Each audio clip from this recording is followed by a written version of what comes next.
Yeah!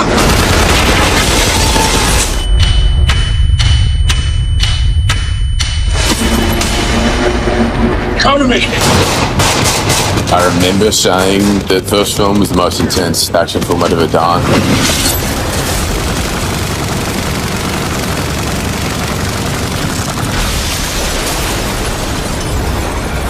And this time around, it was even more intense. This movie was exhilarating, it was nerve-wracking, with huge amounts of action. It's been quite a journey.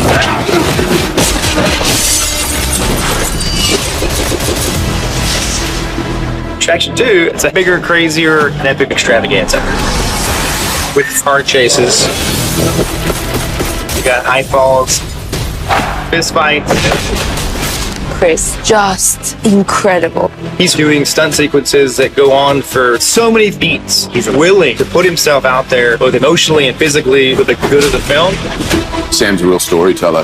His knowledge for action and stunts and how to tell a story within it is impressive. It's a perfect collaboration. It's our first day back, and we decided to do a pretty simple shot. Kidding, it's a very complicated shot.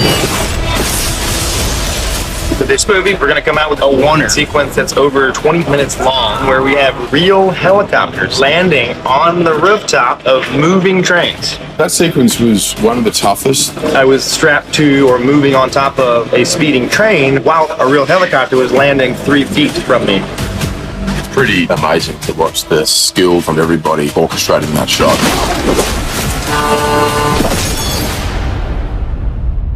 Get some rest before you watch this film. It's going to take it out of you.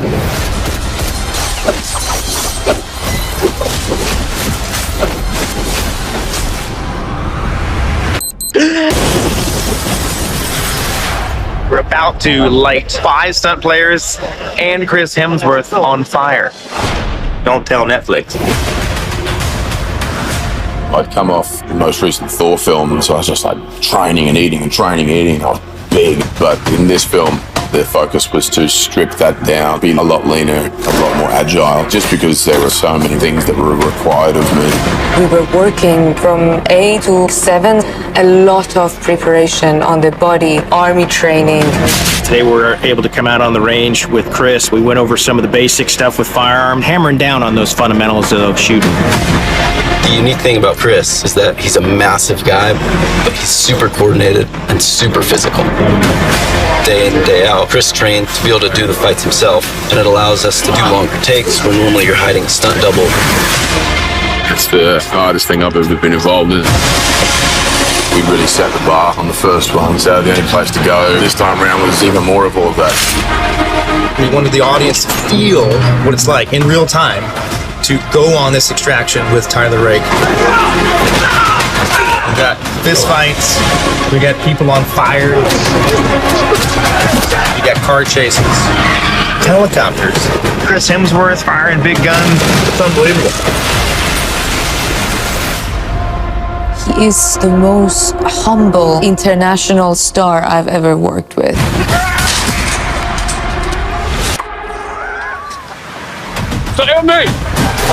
Chris has a unique combination of somebody who is literally a world-class athlete, who is also incredibly talented, well-crafted actor.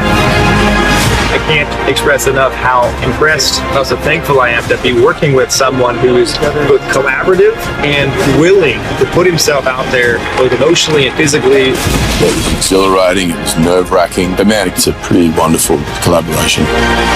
It was our duty to come and bring it on this one and raise the bar again, and we did that. And I think people are going to love it.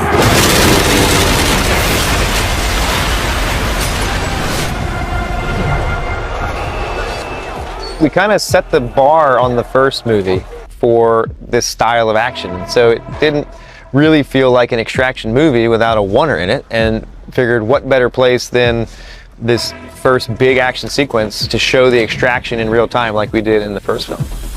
And it actually was the first seed of an idea for the script, an extraction from a prison. Stay close. In a sequence like this, we hide cuts in there, usually after a big stunt or like a line of dialogue, and it's really difficult to hide these stitches because there's so many layers. You've got 70 to 100 stunt people, you've got 200 background performers all moving and fighting, and you have to break it down so that you could have small achievable bits. We shot that over the course of, I think, 3 nights, because each one of those sequences takes time, especially the part with the fire, because we have to be safe. If you're lighting Chris Hemsworth on fire, you must be safe. As a stunt performer, I think it informs the way I direct because of that innate sense for action, because I've spent so much time with it. And so my background in stunts informs where I put cameras and why, and how I try to add character to these action sequences.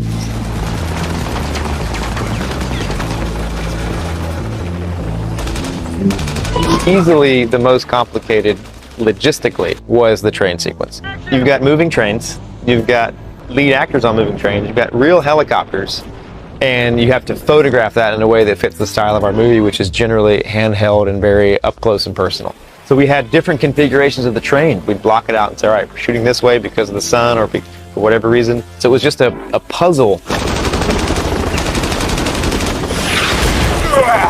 It's broken up into a number of different locations because we had exterior train work that we started with, and then when we would go inside the train, some of that stuff was on stage, which was months later.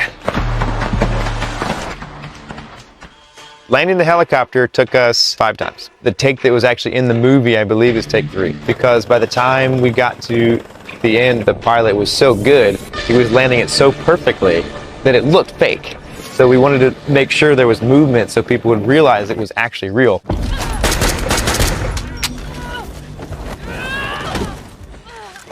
And we knew in designing this, we wanted to do something with height. So we were looking around for where's a good high rise, so we found Vienna. We planned on shooting on the top of that building. As fate would have it, at that time of the year, the wind up on top of that, we measured, it was 30 knots, which is very strong. So we had to build that set, like replicate this big glass building on a set. And we built it outside because we wanted the natural light. So we had to build it high enough that we could get cameras and cranes underneath. So we had, at times, Chris and Golshifteh up 15, 20 feet in the air to get the shots. It was all real, meaning it was real glass, real steel, but we had, blue screens below us so that we could safely have the actors out there and they wouldn't blow away in that Vienna wind.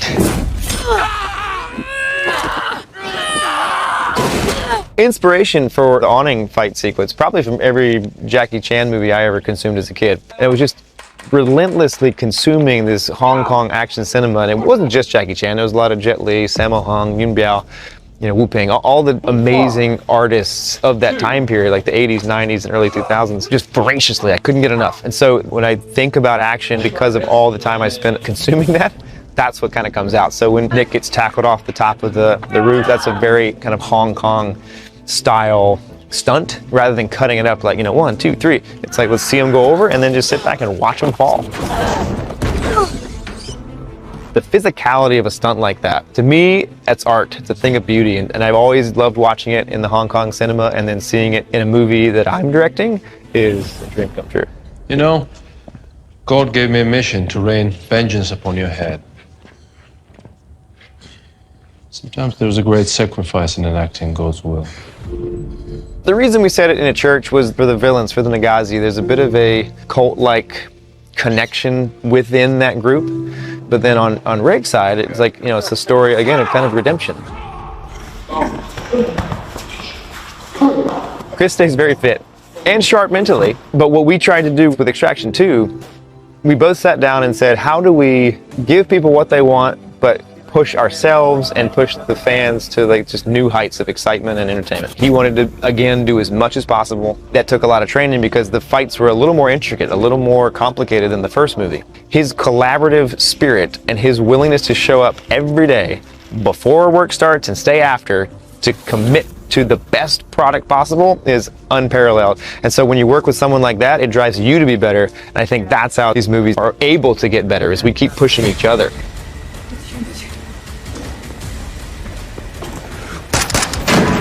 We began talking about the possibility of a sequel during the shooting of the first film. Originally, the character was supposed to die, and that was going to be the end of his journey and his redemption tale. And we felt pretty strongly about that that's the way it should be. And then the studio called us and said, the footage is looking really exciting and fun, and we should give ourselves an opportunity to do a sequel if the audience wanted it. So we began the preparation for where this character could be taken and how the world could be expanded years ago when we were shooting the first film. And then the preparation became about how can we elevate the action even further, how can we surprise audiences even more, keep them on the edge of their seats, continue to do that, but also invest in the character emotionally on a deeper level. And so it became, the preparation was obviously the physicality to it, but a lot was about the narrative of the story and the emotional components being stronger and more specific and detailed. The irony is, when they did Extraction, they weren't thinking of doing any sequel or prequel or nothing. It was a one-stand movie. They weren't thinking of doing the second or third, so we weren't waiting for that. It was a surprise, and I think it's because of the great success of Extraction 1 that they thought maybe there is a second story or third story lying in there. It was incredible, especially because I knew that they're going to bring the character of Nick down on the ground from the headquarters and make them, Nick and Yaz, to fight with him on the field, which makes the dynamic more intense and more, we get to know even Tyler Rake better because we get to see him in the middle of all these people around him.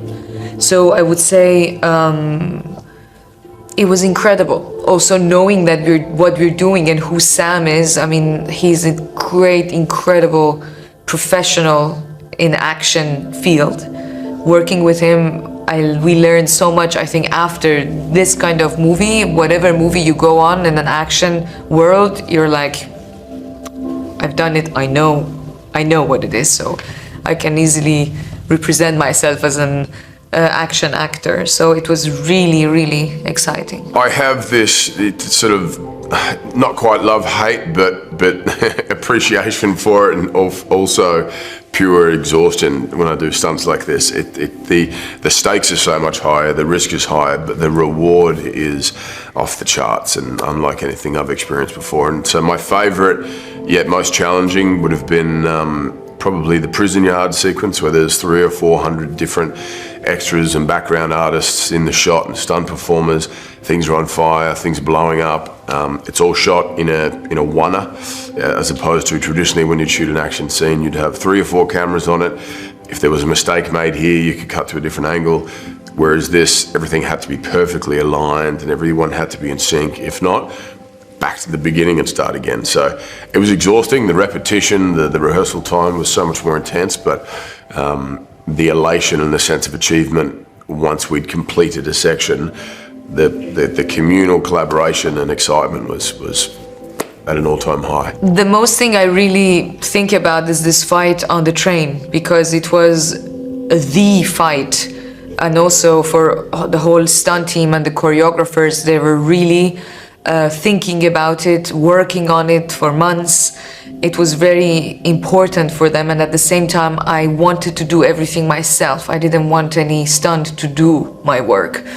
So the trainings, I would say 2 months before the shooting, that those days of training that we knew then we were going to go to the next level of learning the fights, the choreography of the fights, the process of learning those fights with the stunt team. And the day of the shooting, where we went on weather cover and we didn't supposed to shoot that scene so early, we had still 3 more weeks to work on it, but then suddenly they brought it 3 weeks forward and I needed to learn the fight in 2.5 days, and everyone was like, but you can do it. And I could see that they're all concerned about, is it really possible? And all the doubles, they were ready on set, but then we ended up finishing that scene with me and no doubles, and we did it, and it was the end of that day I will never forget. It was like as if it was the end of the shooting. It was the very beginning of the movie, but it felt like, wow, we achieved something. And I was proud and I was thinking all the work we did for months, somehow it gave a fruit on that fight in the beginning, and it gave me also a lot of confidence for the rest of the movie because it was the first week or first 2 weeks of the shooting.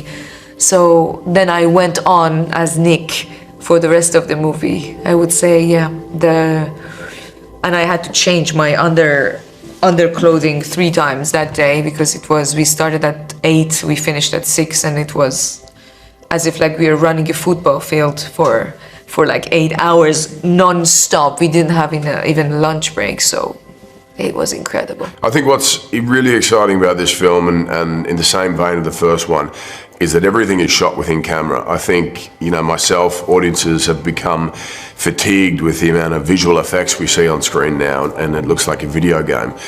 Whereas this is traditional style of shooting action where the preparation is so much more detailed, the collaboration is so much more important, and everything within the frame has to be perfect and has to work.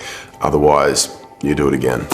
So I think there's a spontaneity and a danger to it, and a visceral energy that audiences really appreciate and can expect from this film. They're gonna love it. Whenever you get a cast like this together, it's Chris and Gal and Adam and these amazing actors from Georgia, it starts to become like a family.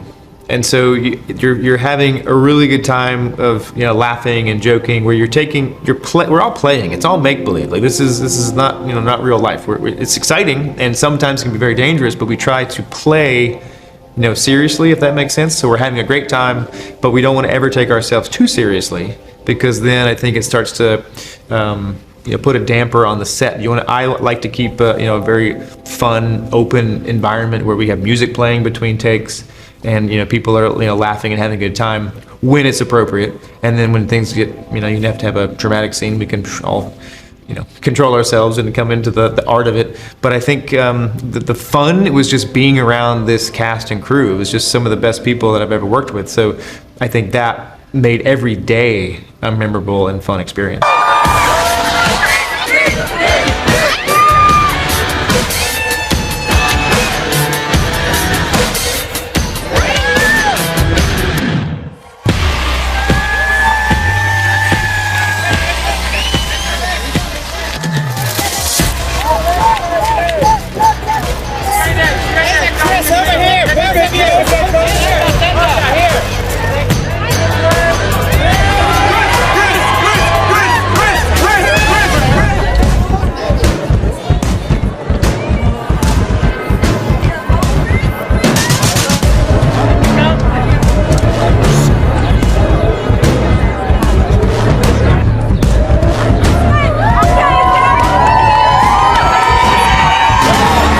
Enjoy